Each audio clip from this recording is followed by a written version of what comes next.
pois eu sou teu e tu és meu, e eu sei que ao meu lado sempre estás, para sempre estarás.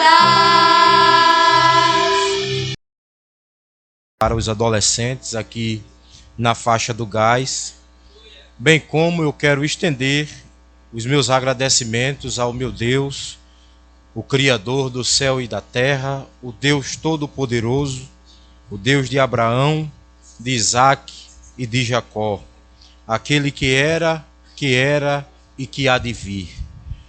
Nós queremos agradecê-lo por este privilégio de poder nesta noite ser um canal para a Igreja de Deus neste lugar.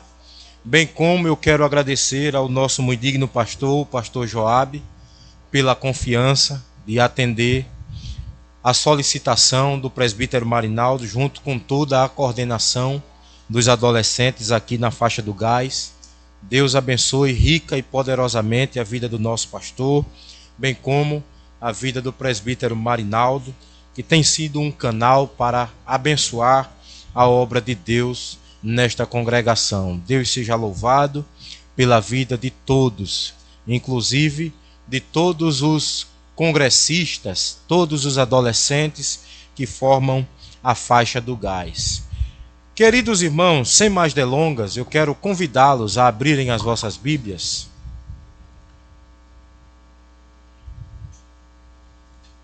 em Levítico, capítulo de número 6, versículo de número 12 e 13. Levítico, capítulo de número 6, versículo de número 12 e 13.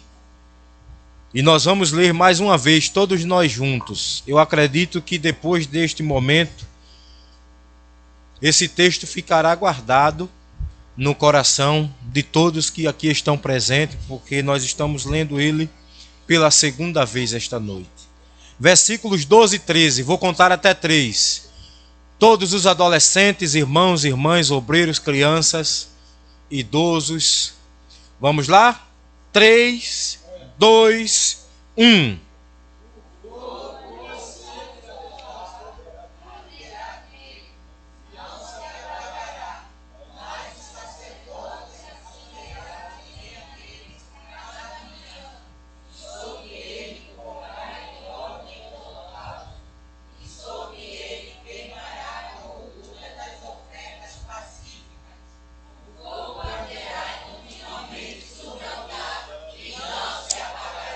Amém.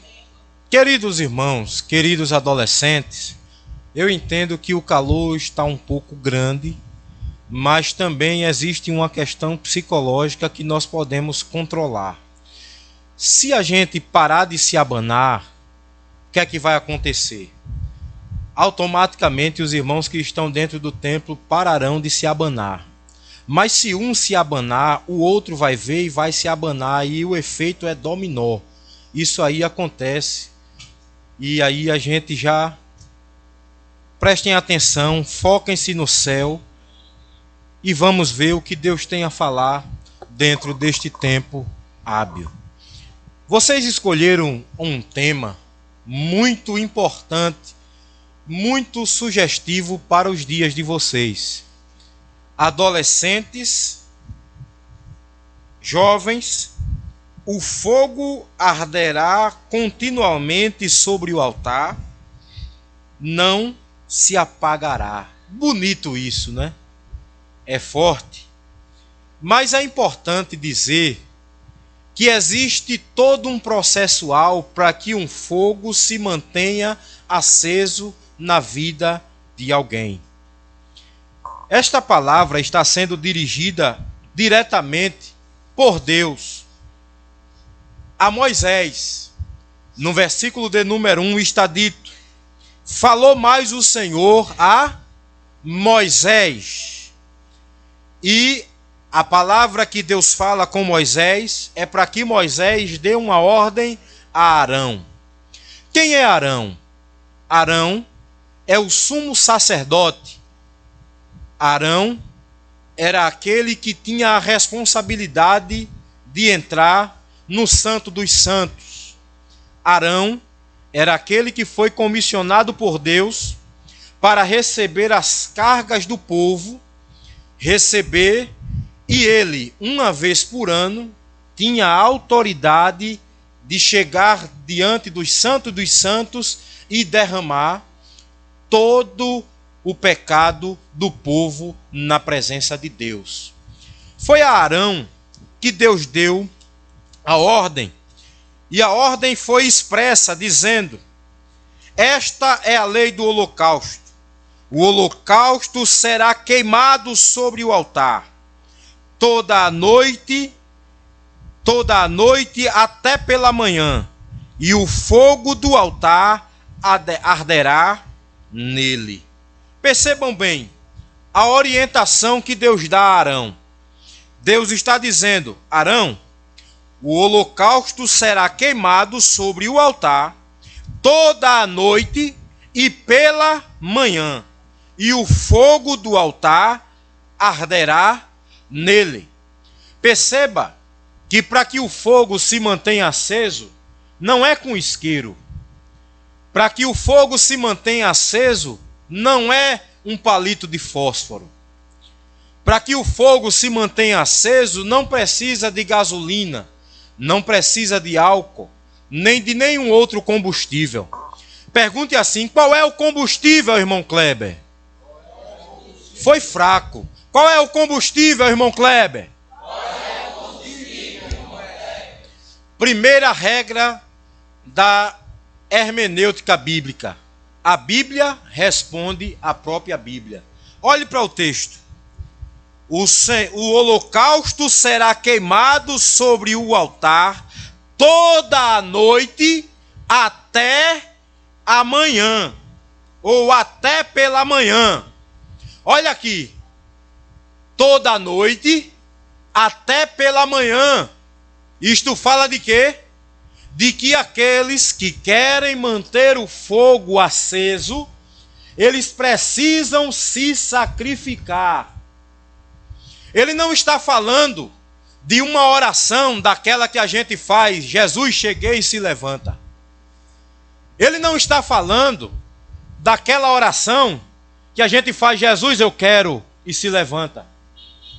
Ele está dizendo que o fogo, para queimar, o holocausto deve ser colocado no altar toda a noite até pela manhã. Isto fala de sacrifício.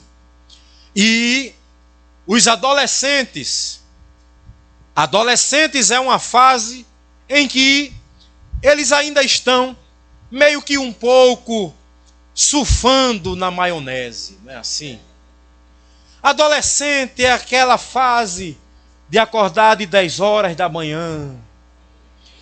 O adolescente, eita, não olha não para ninguém desconfiar, não olha não. O adolescente tem aquela fase, não é?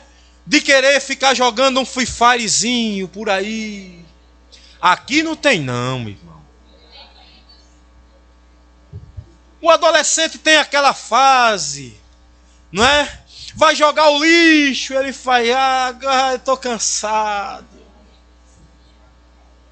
Adolescente tem aquela fase, ele come um pão, se a mamãe deixar a bolsa de pão, quando pensar que não tem mais nenhum. Isso é adolescência, irmão. Isso é adolescência. Agora veja uma coisa.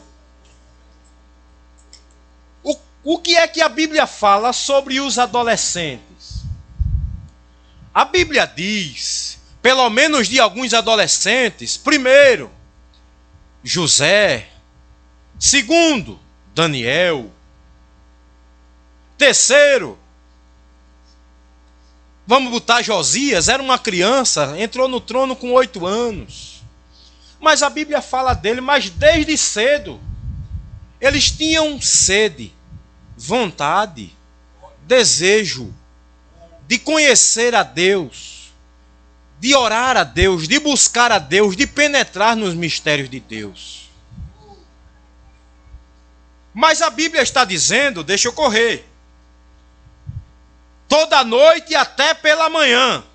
Aí o término do versículo diz assim: e o fogo do altar arderá nele. Então, o fogo só arde depois que houver sacrifício. O fogo só arde depois que houver entrega. O fogo só arde depois que tiver quebrantamento. O fogo só arde depois que tiver intimidade. O fogo só arde depois que tiver tempo dedicado. O fogo só arde depois que eu reconhecer quem eu sou diante de Deus e entender que eu preciso melhorar. Digam amém. Amém. Mas voltando, depois dessa receita aqui, eu queria falar rapidamente sobre 3 conselhos para manter o fogo aceso. Diga comigo, 3 conselhos, para mantermos o fogo aceso. Veja comigo agora o versículo de número 12. O fogo, pois, sobre o altar, arderá nele, não se apagará, mas, olhe para esse mais aí, diga mais, foi fraco, diga mais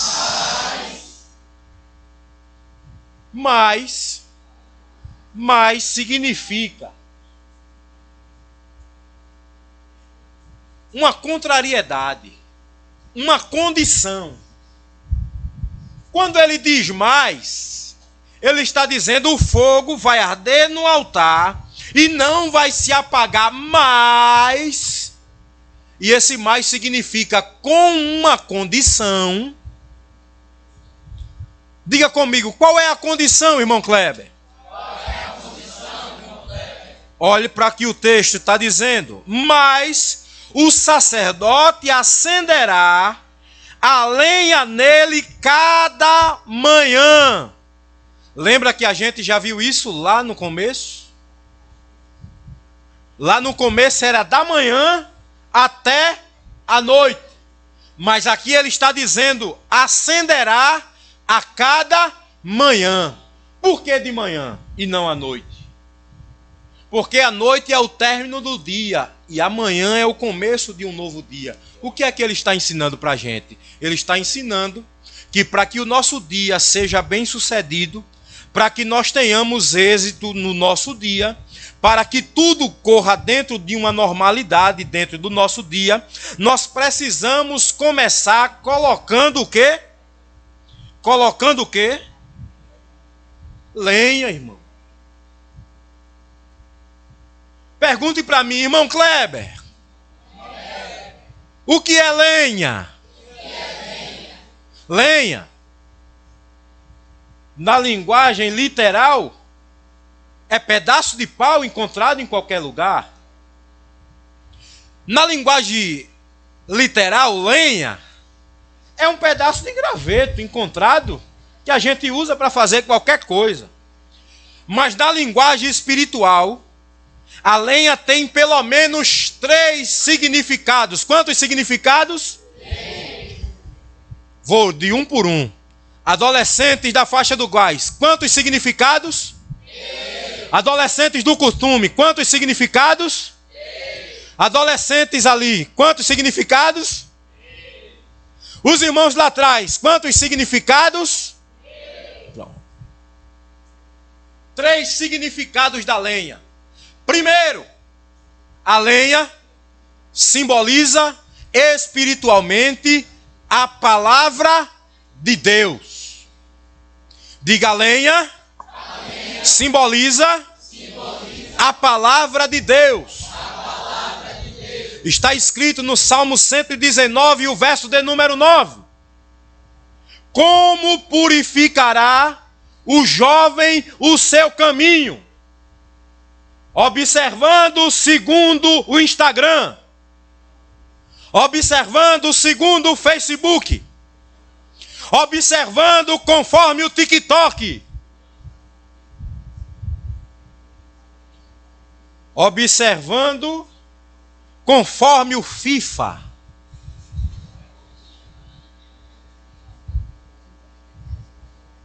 Observando conforme. Deixa para lá. Não. Como purificará o jovem o seu caminho? Observando conforme a tua palavra.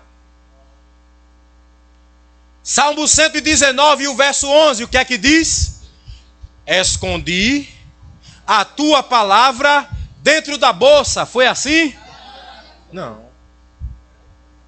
Escondi a tua palavra no bolso da calça. Foi assim? Porque tem uns adolescentes que gostam de andar com as bíblias que parecem um detetive, né, irmão? Deste tamanho. Aí bota no bolso. Ele passa pela rua, ninguém diz que ele é crente. Ei, pss, pss, olhe para cá, olhe para cá. Olhe para cá, escute bem. Eu não estou aqui julgando vocês não porque eu fiz isso. Quando eu aceitei Jesus, Jesus levantou um sirineu para caminhar comigo. Porque eu era um jovem muito vaidoso. Eu era um jovem, né? Que gostava de malhar, tinha aquele músculo, aquele bração bonito, mas não era anabolizante não, porque eu me conservei do mesmo jeito. Mas eu ia com a Bíblia na mão. Quando chegava nas imediações da Rua da Conceição ali, eu dizia ao colega, leva a minha Bíblia. Aí ele pegava a minha Bíblia e ia comigo, e eu ia caminhando sem a Bíblia para ninguém saber. Vai para onde? Vou ali. Aí quando passava, chegava ali na Rua da Feira, em frente à Caixa Econômica, aí eu pegava a Bíblia de novo e caminhava escuro, não tinha ninguém passando pela rua. Mas o tempo foi passando e a gente foi aprendendo, a gente foi entendendo que a gente não precisa e nem deve ter vergonha da Bíblia. A gente precisa ter alegria, ter prazer de andar com ela. Por isso que o salmista disse: escondi a tua palavra no meu coração para eu não pecar contra ti. Por que ele disse isso? Porque nem todas as vezes é possível estar com a Bíblia. Mas se a gente não está com a Bíblia física, a Bíblia está no nosso coração. E como é que a gente vence o pecado? A gente não precisa ficar andando por aí dando bibliada nos outros. A gente não precisa estar andando com a Bíblia aí e dizendo: sai em nome de Jesus. Não. A gente precisa fazer como Jesus fez. Mateus capítulo de número 4. O inimigo tenta ele pela primeira vez, ele diz: está escrito. Tenta pela segunda, ele diz: está escrito. Tenta pela terceira, ele diz: está escrito. O inimigo olha para ele e diz assim: não tem como vencer ele não. Porque tudo que eu falo, ele diz: está escrito, está escrito, está escrito. Então, para que a gente mantenha o fogo do altar aceso, primeiramente, a gente deve acender a lenha a cada manhã. E eu sei que os adolescentes aqui leem a Bíblia todas as manhãs. Eu sei que os adolescentes aqui leem a Bíblia todas as manhãs. Não olha para ele não, para ninguém desconfiar. Não olha não. Eu sei que os adolescentes têm um altarzinho em casa. Mas vamos mais. Segundo, a gente precisa colocar a lenha da oração. Ei, adolescente, olha para cá. Os irmãos aí atrás entendam que a pedagogia de pregar para adolescente é diferente da pedagogia de pregar para adulto. Para pregar para adulto, a gente usa a andragogia, que é a parte da pedagogia que ensina a adultos. Para adolescentes e jovens, a pedagogia tem que ser diferente, tem que ser interativa. Digam amém. Amém. Então, oração. Adolescente, de irmão mais velho para irmão mais novo, não precisa me responder. Se oração fosse comida, qual seria o teu peso hoje?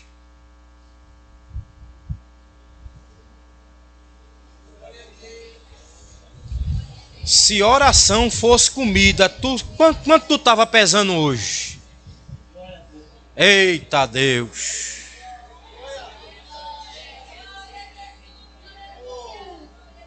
Adolescente, ele tem sã consciência. Ele tem sã consciência de quem ele é diante de Deus. Agora deixa eu lhe explicar uma coisa. Existe uma parte do nosso cérebro que ela não se forma até que nós passemos pela fase da adolescência. E esse órgão cerebral, quando ele está em formação, a gente é tendencioso a ser impulsivo. A gente é tendencioso a ser impaciente. E os adolescentes são impacientes não é porque são rebeldes. É porque essa parte do cérebro ainda não está formada. E é por isso que eles querem fazer tudo em cima da hora, eles querem fazer tudo que vem na cabeça, eles querem dizer tudo que vem na boca, eles querem fazer tudo que dá vontade. Isso é um processo normal da adolescência. Mas o que é que a oração faz com a gente? Diga assim, irmão Kleber. O que é que a oração faz com a gente? O que é que a oração faz? Vou lhe explicar.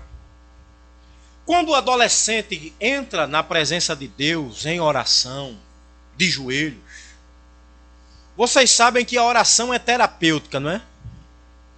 Já é cientificamente comprovado que pessoas que praticam a oração têm probabilidade menor de ter problemas cardíacos. Quando o adolescente, o jovem, ele entra em oração na presença de Deus, escute. Quando ele entra em oração na presença de Deus, o que é que acontece? Automaticamente, ele sai do controle da vida dele, ele entrega as suas vontades a alguém especial que controla e dirige. Pergunte, quem é esse alguém? O Espírito Santo. O Espírito Santo, ele quer ser amigo da gente. Mas você já imaginou ser amigo? Você já imaginou ser amigo de alguém que você nunca conversou? Você já imaginou? E aqui vai um cuidado. Hoje a gente está vivendo o período da tecnologia. E isso é bom, tem ajudado muito. Mas a tecnologia tem um lado que a gente precisa prestar atenção. O adolescente está lá na Bahia. E o outro adolescente está aqui em Pernambuco. Aí eles começam a conversar. Dê o microfone aqui, por favor. Aí eles começam a conversar. Aí o adolescente lá da Bahia diz à adolescente daqui assim. Ela pergunta, como é o teu nome? Ele diz, meu nome é Maicon. E o teu? O meu nome é Maria. Você mora onde? Você mora onde? Eu moro aqui em Las Vegas. E tu? Eu sou aqui da Argentina, mas eu sou brasileiro, moro aqui, meus pais trabalham aqui, aí começa aquele jogo de sedução. E eu estou dizendo isso porque já aconteceu aqui na nossa igreja um fato ocorrido como esse, em que o jovem ele foi conhecer a moça. Contra a vontade de todos e de todos, ele foi conhecer a moça. E quando ele chegou lá, não era uma moça, era uma senhora.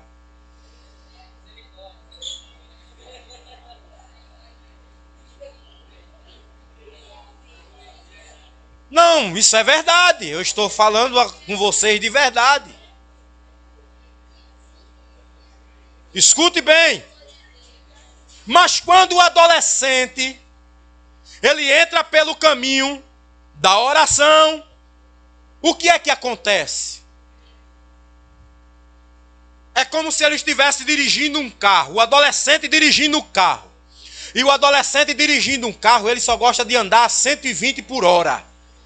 Ele gosta do perigo, ele gosta da adrenalina. Ele gosta de ver a dopamina no cérebro com toda. Mas quando ele entra numa vida de oração, o que é que acontece? Sabe o que é que ele está dizendo? Olhe para cá, olhe para cá, olhe para cá. Ele está dizendo assim: eu vou sair da cadeira do motorista e vou para a cadeira do passageiro. E agora é o Senhor Espírito Santo, sente aqui e guie, e dirija, e oriente.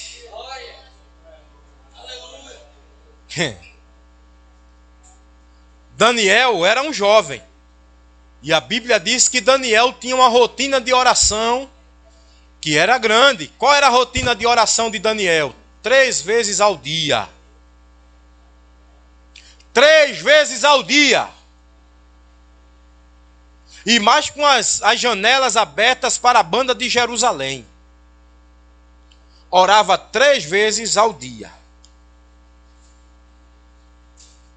A Bíblia também fala de José.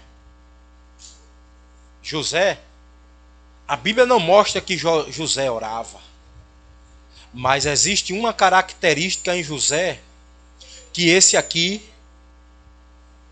é o terceiro tipo de lenha.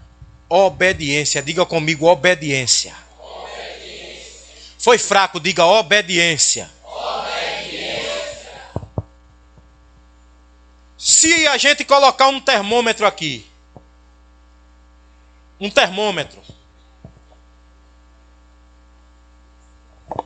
muito frio para baixo, muito quente para cima, como está o teu termômetro da obediência?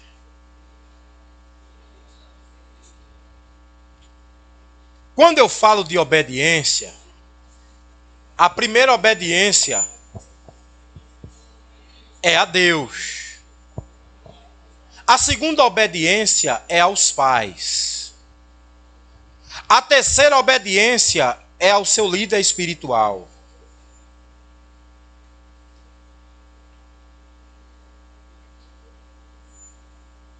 Adolescentes, escutem bem. Quando a gente resolve entrar pelo caminho da obediência, vai ter momentos que muitas vezes vai parecer que a gente está perdendo. Vai ter momentos que por entrar no caminho da obediência vai parecer que nós estamos fazendo algo ruim. Porque no começo a obediência gera na gente uma inquietação. A obediência deixa a gente um tanto quanto aflito. Mas lá na frente, quando a gente vai perceber, a gente vai ver que a gente fez a coisa certa. E eu não estou aqui para dizer para vocês que obediência é fácil. Diga, obediência é difícil. Obediência é difícil.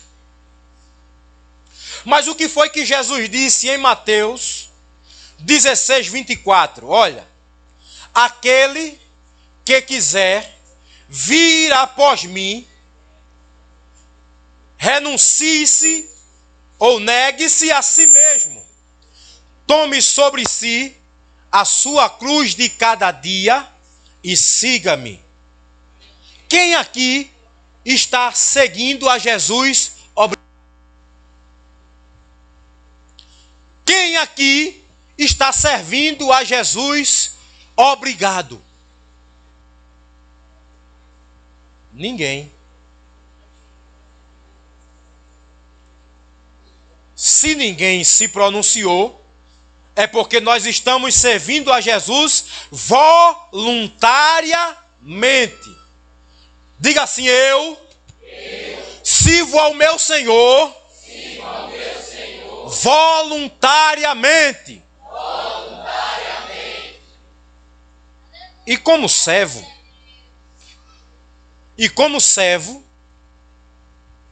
quem domina é o Senhor. Ei, escute bem. Obediência a Deus, aos pais, ao seu líder espiritual.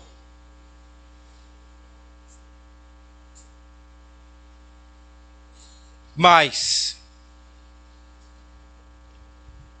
o segundo conselho: pôr em ordem o holocausto. Diga comigo: pôr em ordem o holocausto. Pôr em ordem o holocausto. O que é isso, irmão Kleber?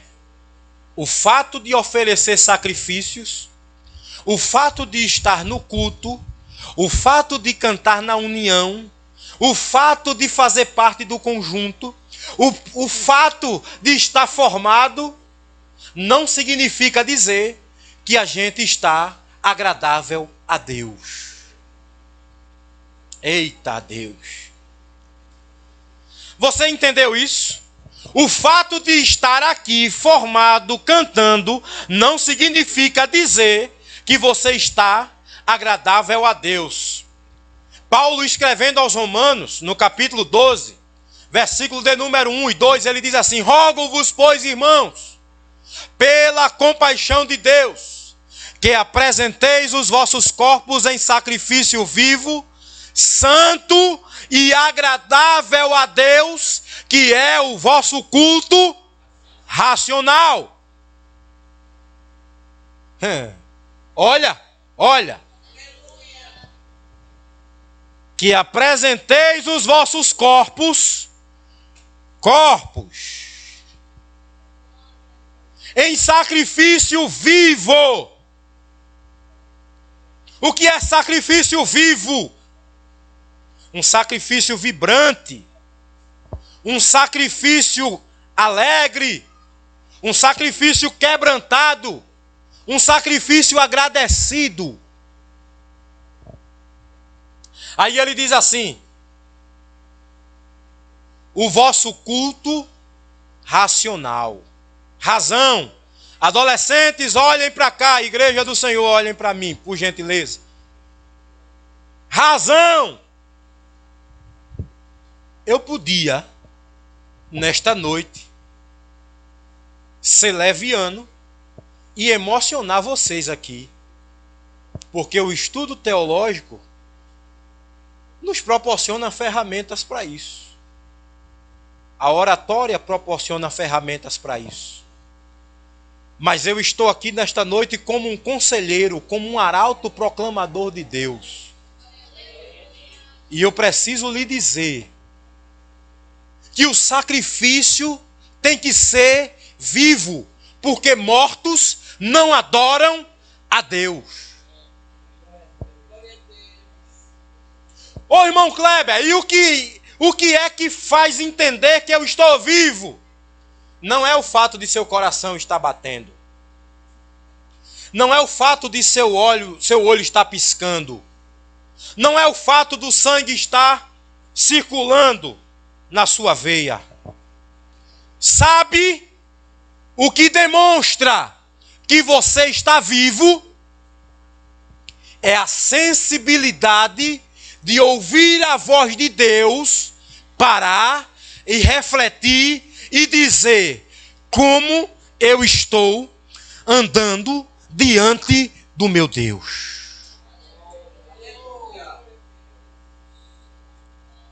Eu quero convidar todos vocês agora a ficarem de pé comigo.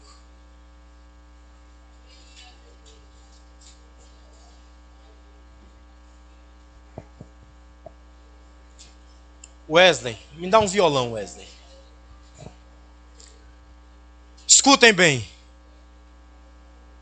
Vivo adora a Deus, morto não adora.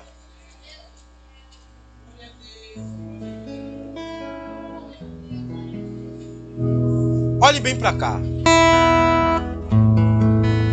Simbolicamente, aqui é o altar de Deus. Aqui é o altar de Deus.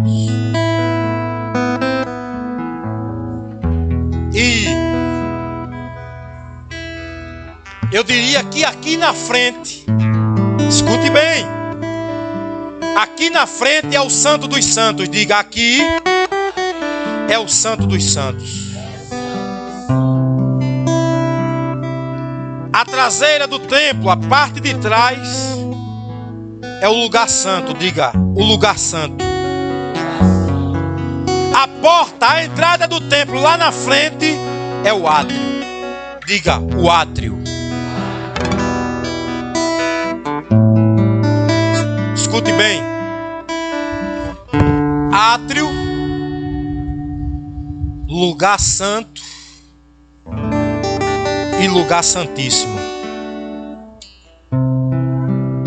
Numa escala de intimidade, o átrio significa alguém que está com uma intimidade fraquinha, mas que deseja passar pela bacia de água, se lavar e entrar no santo.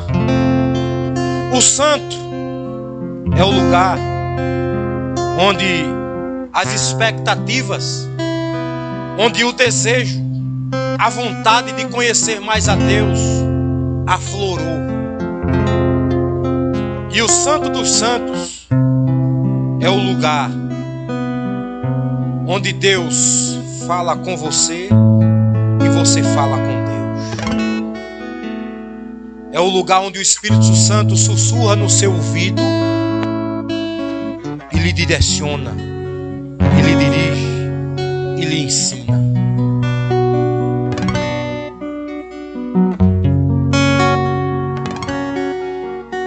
Escutem bem. Esse culto ele é especial para os adolescentes. E eu quero convidar nesta noite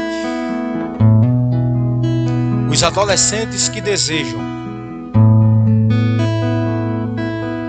dar um passo à frente na intimidade com Deus e dizer: eu quero sair do átrio e eu quero ir para o Santo dos Santos. Aqui é o Santo dos Santos. E eu quero chamar só as moças pro lado de cá, só as moças pra cá.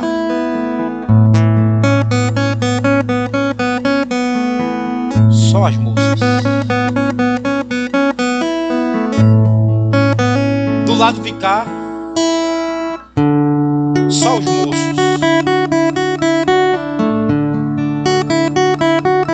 Eu estou esperando.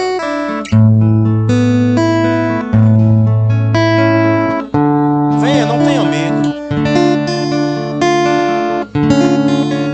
Esse culto é preparado para vocês.